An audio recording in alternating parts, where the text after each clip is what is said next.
This is a video I create for Antonio because he asked me about the what kind of knives he should buy as a beginner, and then what kind of waterstone he should buy. So first thing, the Antonio shared with us the picture of the selection of his knives, which is lovely.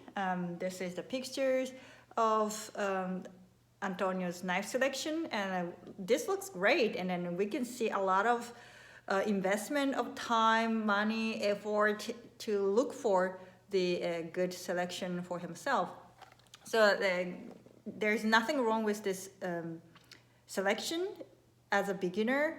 Antonio, then if you don't have to add anything at this point, but if you want to add something else for it, we have some selection for you. You can watch our masterclass for Japanese knives, and then you can see what's the standard selection of Japanese knives. That's probably the selection of knives that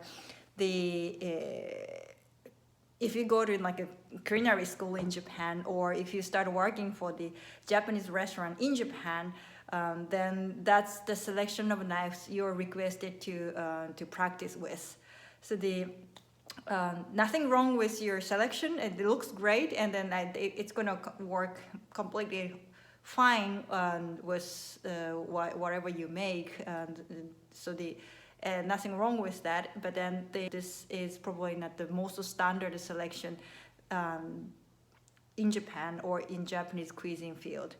So we have two types of knives that we can suggest if you wish to have a little bit more standard selection of Japanese knives. The first one is the sashimi knife, so like this type of sashimi knife. I'm aware that you already have like a type of sashimi knife here, and then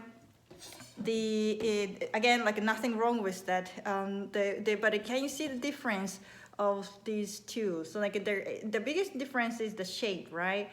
And then also the length. And then probably yours is quite long, probably 29 centimeters or even longer.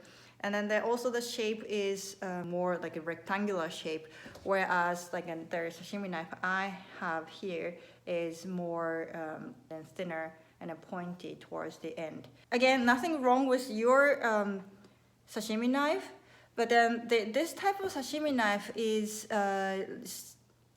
getting used a little bit less commonly in the Japanese cuisine industry. The reason is it is more difficult to handle than this type. So like this type is easier to handle. That's why this type is getting a little bit more commonly used these days. This type of sashimi knife is called a Takobiki knife in Japanese. And then it is commonly used for slicing sashimi, same purpose, but then in the area of Tokyo and the surrounding area in the past, traditionally. But nowadays, like more and more chefs started using this type because it is easier to handle as well. And the length, this one is 21 centimeters. Yeah. And probably yours is like an almost 8-9 centimeter longer than mine. And then the longer the knife is, easier to slice with one stroke, but harder to handle, right? So the 27 centimeter is probably most common length especially for beginners. And 29 or longer requires more advanced technique to handle properly. That's one thing you want to be watching out. And then another suggestion for the types of knife that we can recommend is this type of knife called Deba knife. This is used for filleting fish, whole fish. Especially this type of knife, Deba knife, has like a really thick body for the knife, and then because of this thick body, it gives you like a really strong the power to cut especially the thick bone of the neck. So when you chop off the head of the red snapper or something, then again this really helps to fillet the whole fish. That's something you don't have in your selections. Like if you use like any of these knives to cut the thick bone of the fish off, then probably it get tipped off. So just be careful about it. So to do that, you need this type of knife, the deba knife, thick knife. The another aspect that you have to watch out, which is already explained in our knife master class, if you haven't watched it yet, which is the type of material.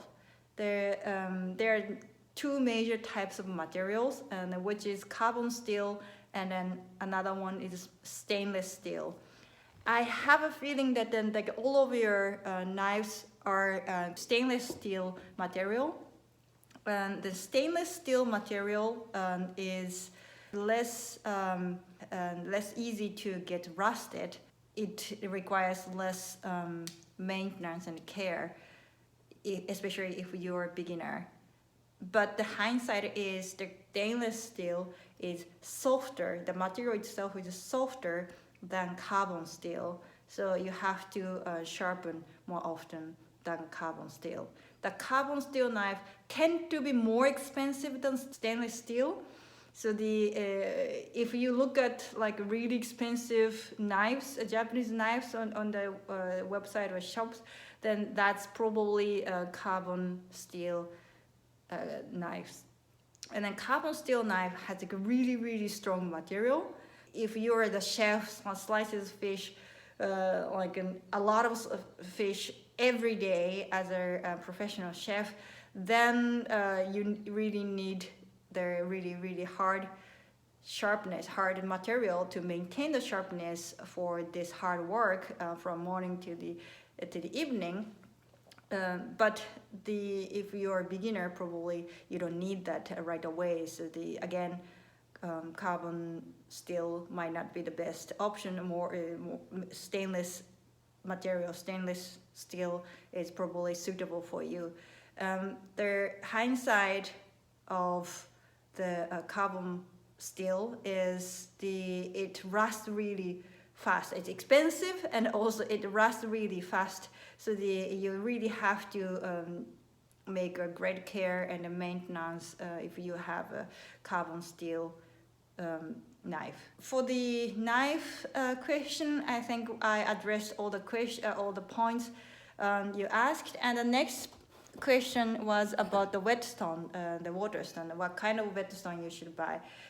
When you look for the whetstone, there are two things you have to be mindful of. Like one is the size, and then the next is the material. Let me start with the size. This one is quite large. It is 23 centimeters. Most of the whetstone you can find in the online shops or the local shops. It's quite smaller. It's like 17 centimeters, 18 centimeters, even could be sometimes smaller, which is very difficult to sharpen, like especially the large knife or long knife, like a sashimi knife. Especially you have such a long sashimi knife. To sharpen this long knife properly, you need the large whetstones. Okay, and then about the material, it actually doesn't really matter. So the more expensive whetstones are usually made of the natural stones, and then cheaper ones are artificial materials. But nowadays the technology advanced so much, and then many cases those artificial materials are completely fine.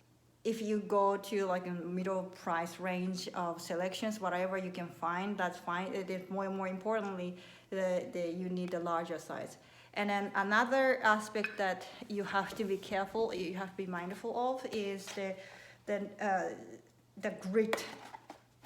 So when you search, actually I did searching the US Amazon because you're living in the US. They have the basically similar selection of the grid numbers aside of the whetstone. Like it has the numbers, right? It has like 400, 1000, and 800, 3000. So anything around 400 is considered quite rough, and then as the number goes up, it gets finer.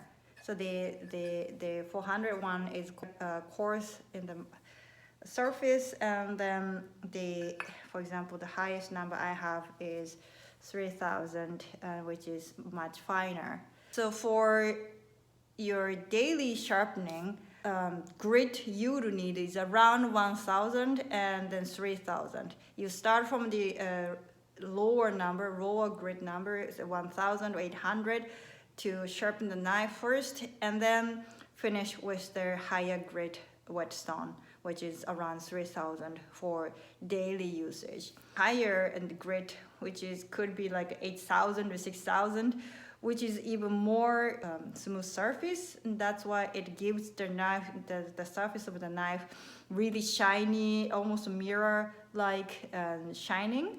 But if you don't need that for the sake of sharpness, you would need 800 or 1000 each, and then the 3000. But then you would need the rougher one, which is around 400. There are two reasons. The one reason is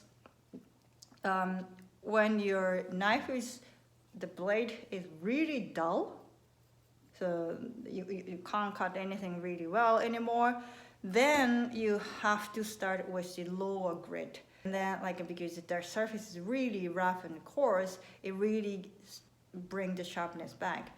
And then another reason is when you finish sharpening your knife with the higher grit whetstones, the surface of the whetstone gets kind of shaped, so that it's not flat anymore.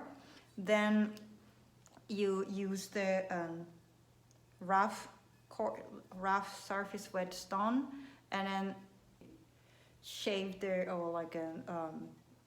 shave the surface of the whetstone off with the rough whetstone. So that's how you keep the surface of the whetstone flat. And then sometimes if you look for the set of whetstones, it comes with the surface flattener, so-called. Then you might not need the rough low grit whetstones for that purpose.